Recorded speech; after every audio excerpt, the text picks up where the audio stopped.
Hello everyone.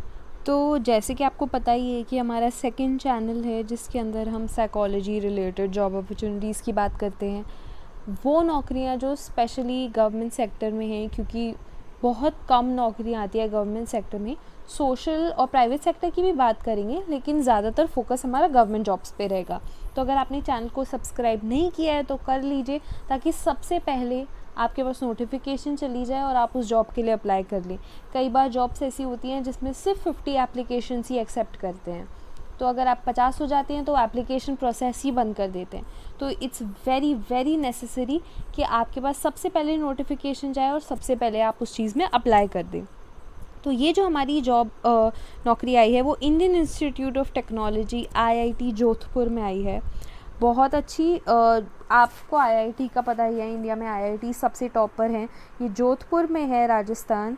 इसके अंदर ये जो डॉक्यूमेंट है ये आपको नीचे डिस्क्रिप्शन बॉक्स में मैं इसका लिंक दे दूँगी, ताकि आप अपने टाइम पे इसे डिटेल में रीड कर सकें। अगर ये लिंक नहीं खुलता है किसी कारण तो आपको ये वेबसाइट पे भी ये डॉक्यूमेंट मिल जाएगा। इसके सिवा अगर कोई क्वेश्चन हो, एप्लीकेशन भरने में दिक्कत हो, तो आप कमेंट भी कर सकते हैं, मुझे नंबर पे मैसेज भी कर सकते हैं, और हमारा जो व्हाट्सएप का ग्रुप है उस पर भी ज्वाइन कर सकते हैं। वीडियो तो मैं सिर्फ 2-3 की ही बना पाती हूँ हफ्ते में, लेकिन जो भी नोटिफिकेशन आती है उसका PDF मैं ग्रुप पे लगातार भेज ही देती हूँ। अगर हम इसमें आगे बढ़ते हैं तो वैकेंसी नोटिफिकेशन है, ये टेक्निकल पोस्ट भी हैं, बहुत सारी जॉब निकली हैं। तो अगर आप किसी को जानते हैं जो अप्लाई कर सकते हैं तो आप उन्हें भी भेज सकते हैं। लेकिन coming to the psychology students, जो साइकोलॉजी के स्टूडेंट्स हैं जो काउंसलर की पोस्ट के लिए अप्लाई कर सकते हैं, आप यहाँ पे देख सकते हैं ये काउंसलर की पोस्ट निकली है। ये 4754 इज़ द कोड, और ये 2 पोस्ट निकली हैं।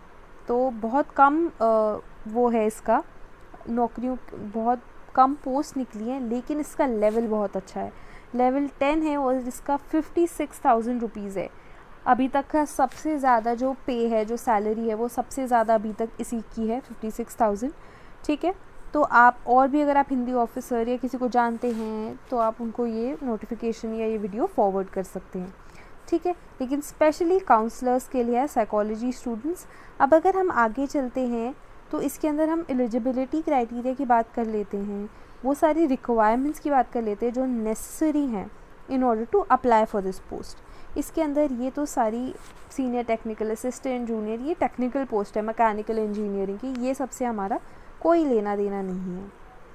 Moving forward, school of artificial intelligence है, बहुत सारी हैं, बहुत मुश्किल से निकलती हैं ये पोस्ट। अभी IIT वाले तो बहुत सिलेक्टिव है वो उनके प्रोसेस में भी। तो अगर आप भरना चाहते हैं तो आपको साइड बाय साइड तैयारी भी करनी पड़ेगी।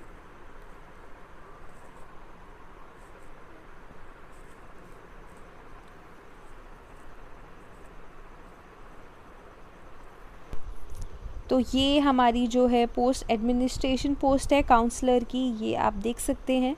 असेंशियल क्वालिफ़िकेशन MA होना चाहिए इन साइकोलॉजी, और ग्रेजुएशन होना चाहिए in psychology with at least 55% marks in both degrees. तो ग्रेजुएशन अगर आपके पास है साइकोलॉजी में और MA भी साइकोलॉजी में है, और दोनों में आपके 55% या उससे ज़्यादा मार्क्स आए हैं दोनों में, तब आप इस पोस्ट के लिए अप्लाई कर सकते हैं। अगर आप 40 ईयर्स से कम के हैं तो आप अप्लाई कर सकते हैं। एक्सपीरियंस के लिए इन्होंने अलग से सेगमेंट दे रखा है, बट वो डिज़ायरेबल नहीं है, एसेंशियल नहीं है।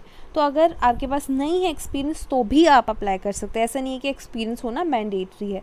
So this job is for the students जिन्होंने अभी अभी ग्रेजुएट किया है, अभी अभी अपना MA ख़त्म किया है, वो लोग भी अप्लाई कर सकते हैं। इसके अंदर 5 ईयर्स का एक्सपीरियंस होना चाहिए काउंसलिंग का, जिसके अंदर 1 year of experience in clinical, जो मेंटल हेल्थ सेंटर्स है उसमें काम होना चाहिए, या फिर 3 साल आपने एक रेगुलर फुल टाइम काउंसलर की तरह काम किया हो किसी भी काउंसलिंग सेंटर में या कोई सी स्कूल में, तो भी चल जाएगा।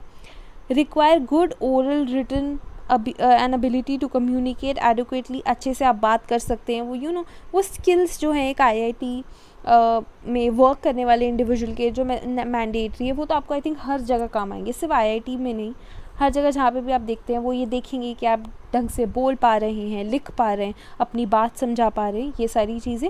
और इसके साथ साथ कंप्यूटर ऑफिस एप्लीकेशंस यानी कि MS वर्ड, एक्सेल और ये सारी चीज़ें आपको आनी चाहिए, ठीक है। तो ये आपका बेसिक जो रिक्वायरमेंट है वो पता चल सके, क्योंकि मैं सिर्फ मेन पॉइंट्स की बात कर रही हूँ। इसके अंदर हमारे 3 स्टेप्स हैं। रजिस्टर करना पड़ेगा, ऑनलाइन एप्लीकेशन भरनी पड़ेगी और उसके बाद फ़ी सबमिट करनी पड़ेगी। इसमें भी एक सर्टेन अमाउंट ऑफ फ़ीस है जो आपको भरनी पड़ेगी।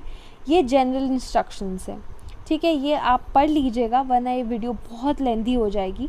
इसके अंदर आपका एक एग्ज़ाम होगा, इंटरव्यू होगा, तो बहुत सारी चीज़ें, ऐसा नहीं है कि आप अभी भरेंगे अगले दिन कट ऑफ लिस्ट आ जाएगी और नौकरी मिल जाएगी। लंबा प्रोसेस है, IIT है, तो उसी हिसाब से आपकी जो एजुकेशन क्वालिफ़िकेशंस है वो हैं, उसी हिसाब से आपका जो आपको जितनी जानकारी है अपने फील्ड के बारे में वो सारी चीज़ें वो असेस करेंगे और उसके बाद ही आपको सेलेक्ट करेंगे। 1000 रुपये की जो फ़ीस है वो है अगर आपका ग्रेड पे लेवल 10 है, आपका 10 ही होगा फॉर काउंसलर्स। आपकी 1000 रुपीज़ है जो आपकी फ़ीस है। हालांकि जो person from SC, ST, PWD, ex serviceman और वुमेन या EWS कैटेगरीज या रेगुलर एम्प्लॉयज़ हैं जो IIT के, उनको पे करने की ज़रूरत नहीं है। तो अगर आप फ़ीमेल हैं, अगर लड़की हैं या फिर कोई और आपका रिजर्वेशन लगता है SC, ST का, PWD का, तो आपको ये 1000 रुपये देने की बिल्कुल भी ज़रूरत नहीं है, ठीक है। अब आगे बढ़े, आपको वो जो पेमेंट है उसकी फ़ी रखनी पड़ेगी। ये सारे आपके बेसिक जो रिक्वायरमेंट्स है। इसके साथ साथ आपको हार्ड कॉपी जो है एप्लीकेशन की वो देनी पड़ेगी। आपकी मार्कशीट्स, डिग्री, एक्सपीरियंस, वो सारे डॉक्यूमेंट्स की फ़ोटोकॉपी लगानी पड़ेगी। जो फॉर्म है वो, और वो सारा आपको नीचे दिए गए एड्रेस पे, इन्होंने एड्रेस दिया है, उधर भेजना पड़ेगा, ठीक है। वरना उसके बिना बहुत मुश्किल होगा कि आपका सिलेक्शन हो। ये एड्रेस दे रखा है आपको असिस्टेंट रजिस्ट्रार का, इस एड्रेस पे आपको भेजना है टिल द 17 अक्टूबर। 17 अक्टूबर के पहले ही आप भेजेंगे तभी आपका सिलेक्शन हो पाएगा। और ये बहुत नेसेसरी है। अगर मान लीजिए आप दिल्ली में हैं तो आपको देखना पड़ेगा कि नागपुर जोधपुर है वो कितने दिन में, दिल्ली से जोधपुर आपका जो पोस्ट है वो कितने दिन में पहुंचेगा, उसी के हिसाब से आप एप्लीकेशन डालेगा। अब 17 आपका डेडलाइन है, आप 16 को भरेंगे तो कोई फ़ायदा नहीं होगा क्योंकि वो पहुंचेगा ही नहीं। 17 के बाद पहुंचेगा तो ऑटोमेटिकली वो आपको पार्सल रिटर्न कर देंगे। तो उस हिसाब से एनालाइज़ कीजिएगा। तो ये आपकी जो पोस्ट थी वो है IIT में काउंसलर की, ये आपका नोटिफिकेशन है। अगर कोई और है जो इंटरेस्टेड है, ये आपको नौकरी नहीं पसंद, कोई और पसंद है, तो आप उसके लिए भी हमें सब्सक्राइब कर सकते हैं। कॉन्स्टेंटली वीडियोस जॉब अपॉर्चुनिटीज़ से रिलेटेड आ ही रही हैं। So all the best. कोई क्वेश्चन हो तो कमेंट कर दीजिएगा।